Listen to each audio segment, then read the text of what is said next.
Yeah, I've had the honor to take the last slot today, and I'm going to go through A10 solution with carrier-grade networking.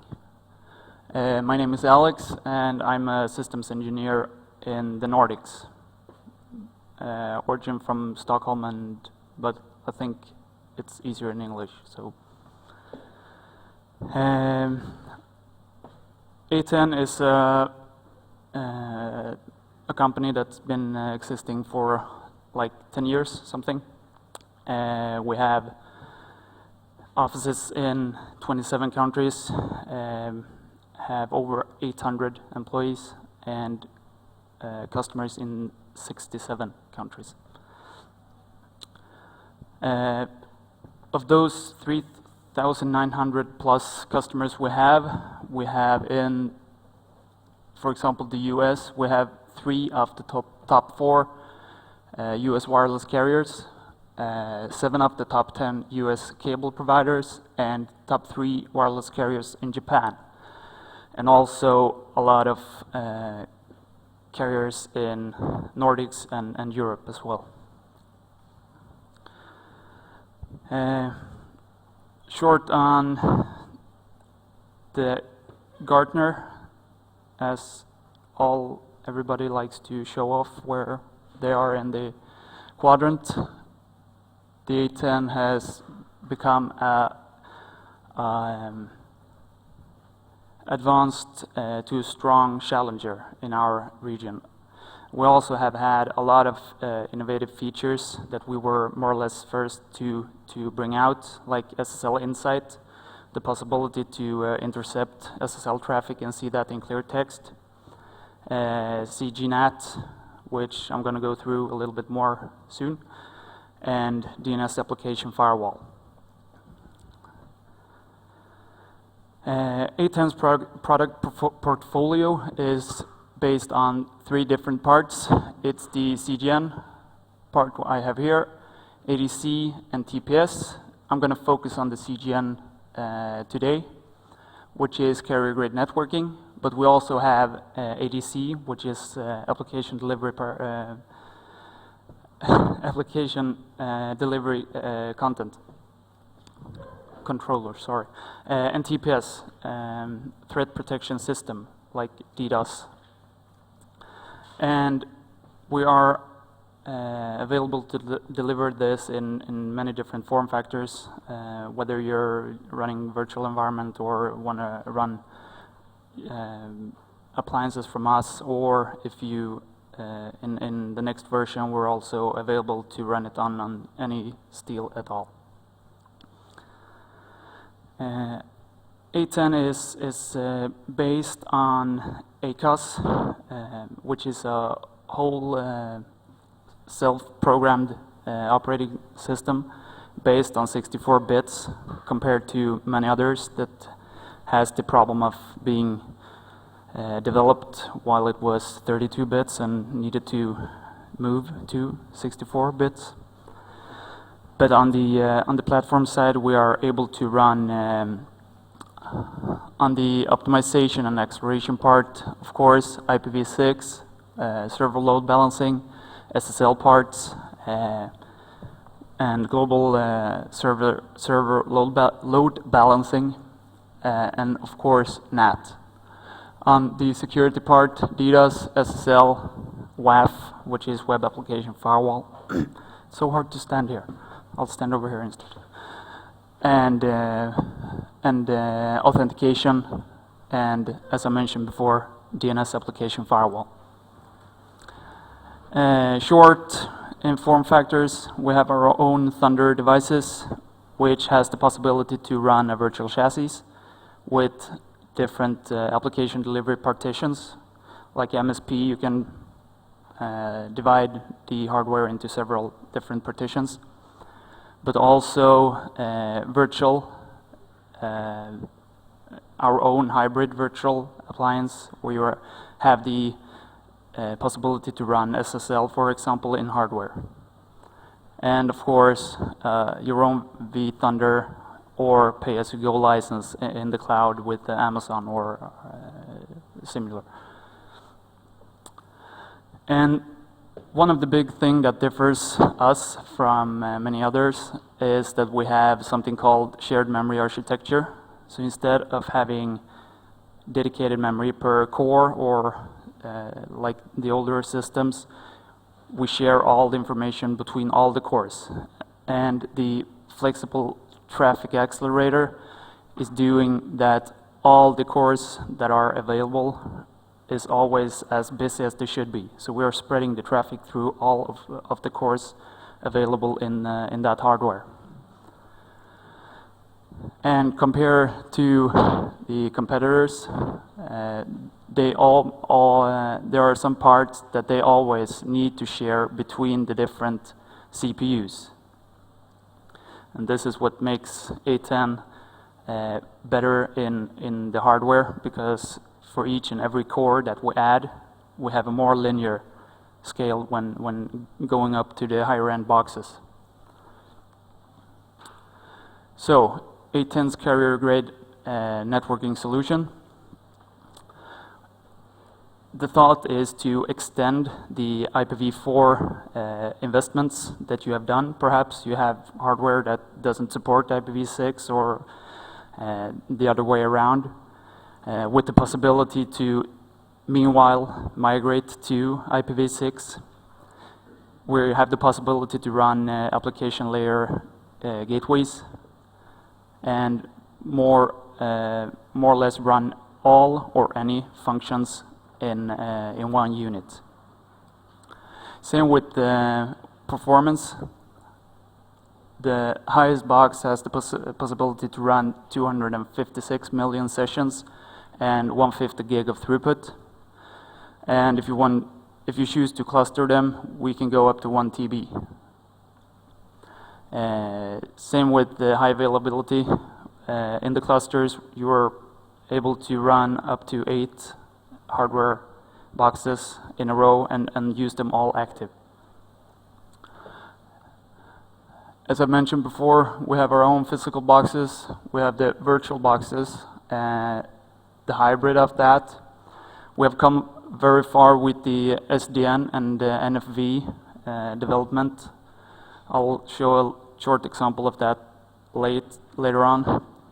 And the small form factor, the biggest appliances we have are 3U big, which is the ones that are handling the 150 gigs.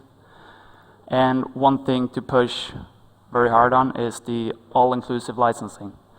So all the functions you have in the box is included. You don't need to pay extra if you want to use the WAF or the DNS application firewall or whatever in any of the different parts of the product.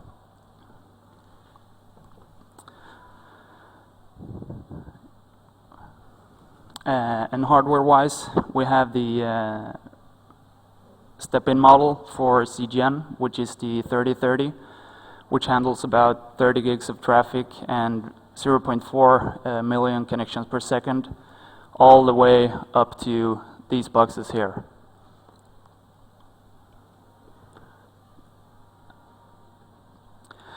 And the thing with trying to extend your IPv4, or when talking to different types of IP addresses, you can have the subscriber on a private IPv4 talking to a IPv4 access or core, and then we can NAT that in different layers.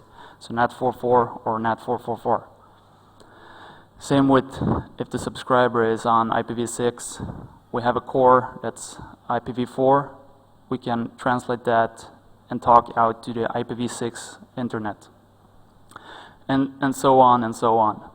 And the reason why we can do this is because we have a full IPv4 and a full IPv6 stack. So we can translate and tunnel and do more or less whatever with the traffic. Some of the features, endpoint independent mapping and endpoint independent filtering. And in the one function that's using those two is the full cone NAT. All the peer-to-peer and gaming and so on, when using the NAT, we almost always get a problem with this. So in endpoint independent mapping, we always have one certain IP and port that has a NAT translated address to the same or another port. So we don't change when doing that. Same with filtering. If you have an external client want to talk to a NATed client, we have one port on the outside that always goes back to an internal client. And the full cone NAT uses this these two functions together to be able to transparently have peer-to-peer traffic and so on to be available even if we are translating the addresses. Here pinning is one part where let's say if you have SIP traffic, IP voice, and talking to external IP, two internal IPs can talk to each other on their outside address instead. We have the possibility to run high availability and VRRPA, doing partitions, high performance logging, traffic handling based on destination, of course our own ACOS API, and CGM with stateful firewall feature, port block allocation, fixed NAT, and DDoS security protection. The reason why I'm going through these so fast is because there are slides on each and every. CLI, nothing strange at all. It's a Cisco-like CLI, so if you have used a Cisco device, you will get the hang of it pretty fast. Same with the web GUI, easy. When you log in, you get a nice monitoring overview for that. We have our own ACOS RESTful style API to be able to integrate to third-party applications and write your own centralized management or provisioning new servers, server load balancing parts, or NAT, or etc., etc. It's wide open. You can do everything through the API.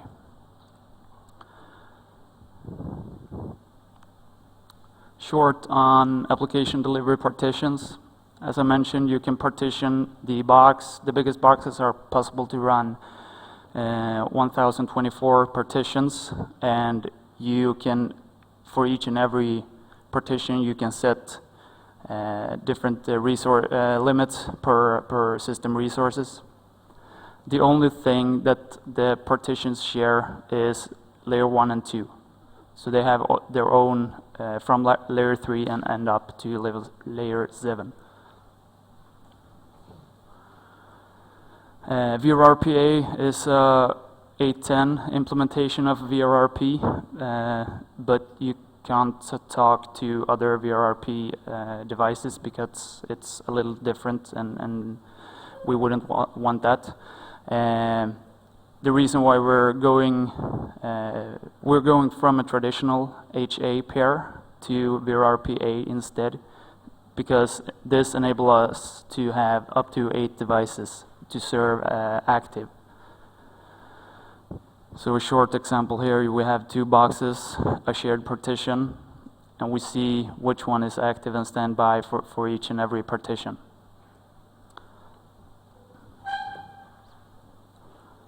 And same when we're using VRRPA, it's annoying if you would have to need to log into each and every box to configure these.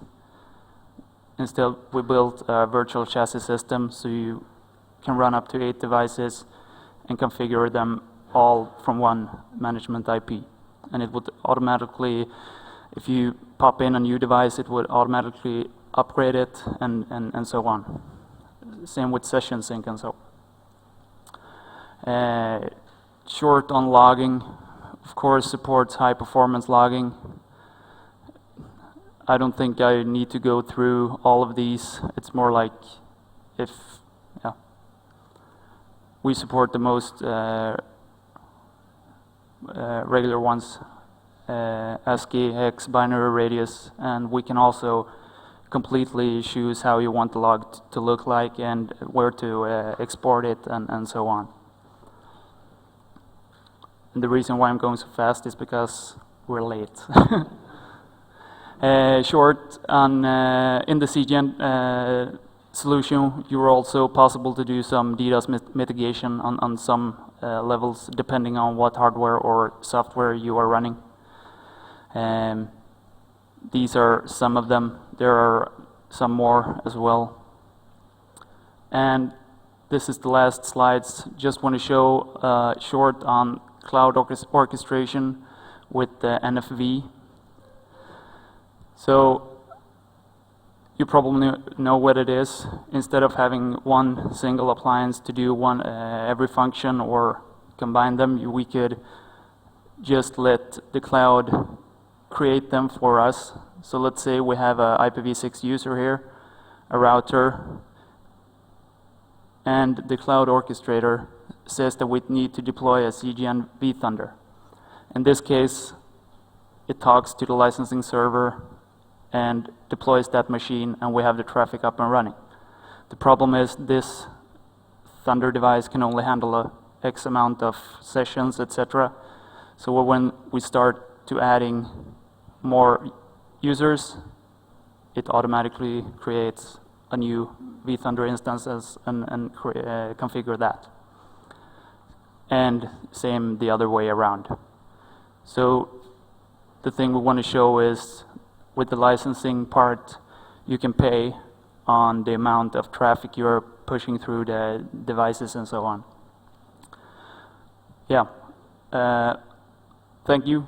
It was a pretty quick one, but I felt we were back on the schedule, so I tried to keep it up. And if you have any questions, feel free to grab me later on. Thank you.